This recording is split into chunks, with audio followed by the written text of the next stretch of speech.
शिवसेना चुनाव चिन्ह मामले पर सुप्रीम कोर्ट में सुनवाई हुई। सुप्रीम कोर्ट ने चुनाव आयोग के आदेश पर रोक लगाने से इनकार कर दिया है।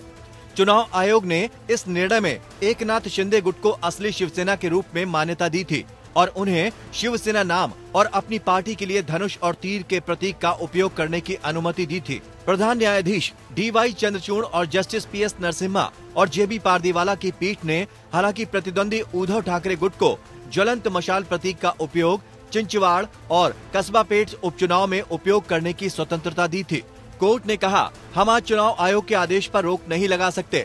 चुनाव आयोग एक प्रतीक तक ही सीमित है। अब हम चुनाव आयोग के आदेश पर रोक लगाने का आदेश पारित नहीं कर सकते। हम SLP पर विचार कर रहे हैं। अदालत ने मामले में नोटिस जारी किया और मामले को 2 सप्ताह के बाद सूचीबद्ध किया।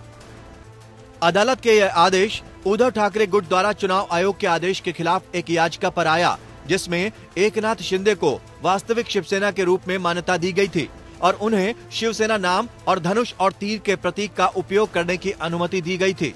शिवसेना का नाम और चुनाव चिन्ह चुनाव आयोग ने एकनाथ शिंदे गुट को दे दिया था।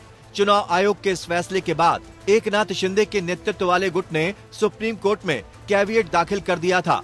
अब उद्धव ठाकरे गुट ने भी सर्वोच्च न्यायालय का रुख कर लिया है।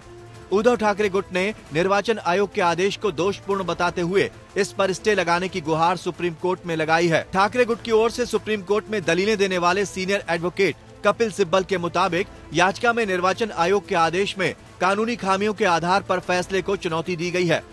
चुनौती याचिका के मुख्य आधार में आदेश का वो हिस्सा है जिसमें कहा गया है कि शिवसेना के संविधान में बदलाव एक तरफा था, यानी लोकतांत्रिक तौर पर बहुमत की सहमति से संशोधन नहीं किया गया था। शिवसेना का नाम और निशान मिलने से उत्साहित शिंदे गुट ने सुप्रीम कोर्ट में कैविएट दाखिल कर ये मांग कर दी थी कि बिना उसका पक्ष सुने कोई भी एक तरफा आदेश पारित न किया जाए। हालांकि इससे पहले उद्धव गुट की ओर से सुप्रीम कोर्ट जाने के कोई संकेत नहीं दिए गए थे।